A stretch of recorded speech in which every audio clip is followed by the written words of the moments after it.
All these works are about looking again at the things that surround us. I hadn't seen this other places. I wanted to feel visible. And I'm trying to create works which show people who aren't self-conscious, they're not really thinking about anyone else watching them.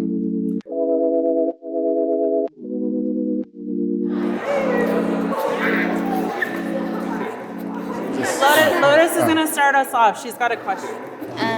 How did you get to the position that you're in and making art and having it displayed in the gallery? I was really lucky so my mother, she studied textiles at school. And so she was always into looking at the world and things around her. And she was really inspired by kind of nature. And she always wanted to make patterns. So when I grew up, I was surrounded by those experiments that she was doing.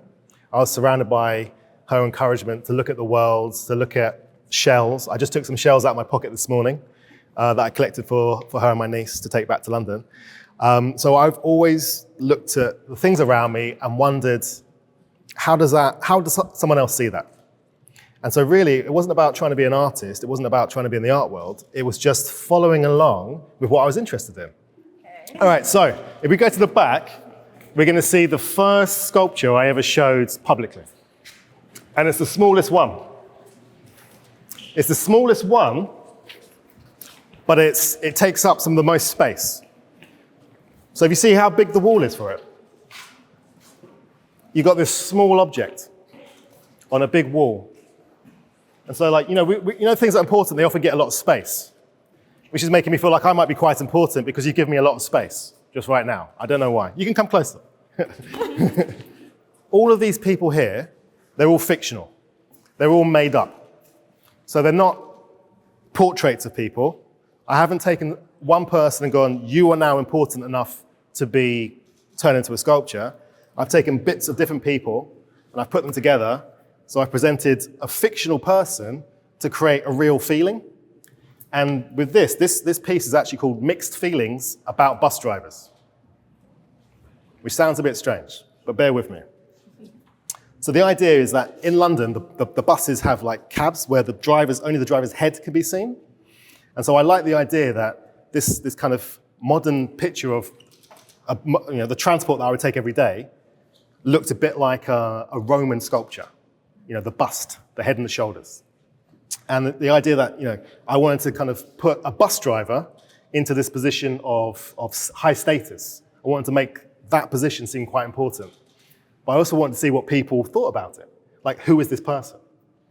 Because we normally expect important sculptures to be a bit bigger and to be out of materials like we present at the back there, out of marble. But this is just plaster, this piece actually. This is plaster with marble dust put inside it. And so I put marble dust in there because I was trying to make people aware of the materials that we'd expect it to be in. But then I did it in plaster, which is a cheaper material, and I put it onto some scrap wood. And if you come closer at some point, you'll see it's put on the wall with just one screw. So it's all about how can I comment on the fancy way things are done and the things that are expected, and how can I reinterpret that? All these works are about looking again at the things that surround us. So these are 9 feet tall, these ones here, and that's 12 feet tall. So when we see something that's large, we think it's important. It must have some importance. And it's in bronze, these are metal. So it's an expensive process. So only famous heroes and all our leaders get put in this material. But now we have fictional characters put into that material at that same scale. And so it's a way of going, who else can we look up to? Or who else is important? And because these are fictional and they contain bits of loads of different people, it's about saying, are we celebrating the things that we have in common? Are we celebrating the way that we feel towards one another as opposed to a particular individual? So for me, this is about what we have in common. And so hopefully, it makes people more aware about the people around them, so that when you talk to other people that you don't know, or maybe people that don't look like you can still feel like you have a connection to them because you share the same emotions. How do you make these huge statues? So the process for making these works is quite complicated. So once I sculpt digitally. So I sculpt in a computer, and I use what I call digital clay. And I can rotate the image in this kind of virtual space. You're probably way better than this than I am, actually. I'm just thinking about it. And then I can 3D print. So I print out so all of these are made out of lots of different parts. And they're all cast into metal in these sections, like a jigsaw, like a 3D jigsaw puzzle. And then they're welded together. So we use a very, very hot piece of metal that touches the bits that you want to join, and it melts into the crack between them, and it melts the joining metals. And then we put all the pieces together, and then we file it all back so that there's no lumpy, bumpy bits. And then it looks as smooth as you see it there. And so they've got this black patina, which is using chemicals, a liquid chemical, and heat that's applied to the surface in many, many layers. And then eventually it turns black.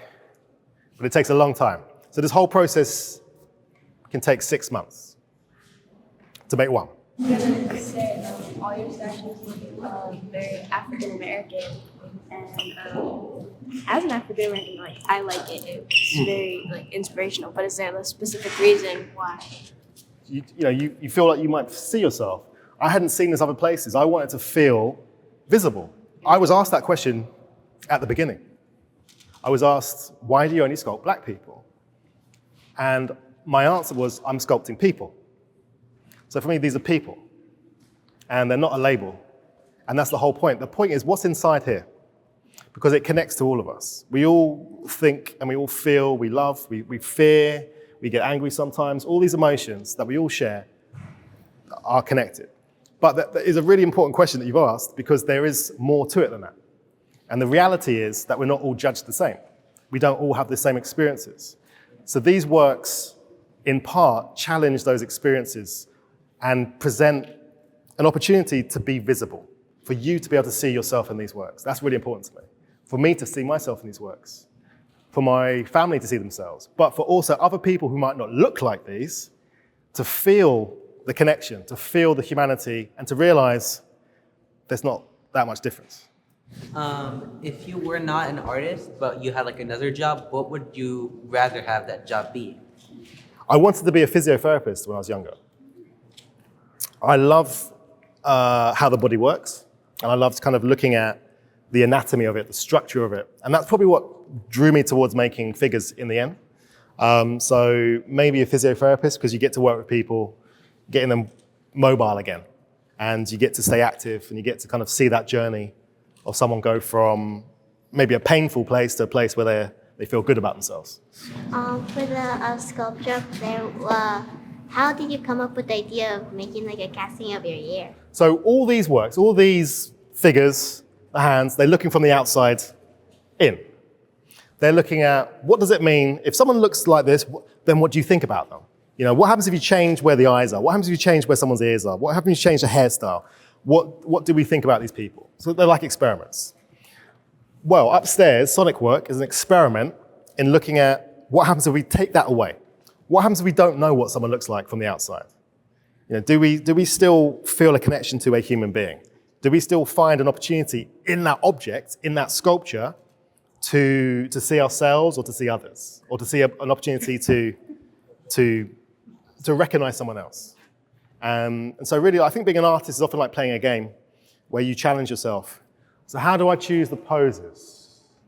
So often what I do is, when I'm walking around, I'm looking at people all the time. I'm observing how people stand and the kind of ways that makes me feel. And so when I see someone who's standing in a way that makes me stop, that makes me take notice, I tend to mark it down. I'll write it down.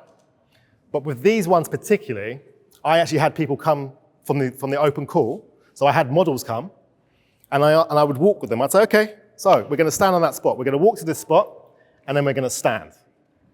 And it's very interesting to see how people stand, because if someone's watching you, it can feel quite awkward. You get self-conscious. And I'm trying to create works which show people who aren't self-conscious, who feel more, they're not really thinking about anyone else watching them. Is there a specific reason that the casting of your ear was a different color than all the normal? The casting of Sonic Work, the ear, I chose this raw bronze kind of color because it's doing a different thing. It's already removed the visible human element. And what I wanted to do is connect it more to art history.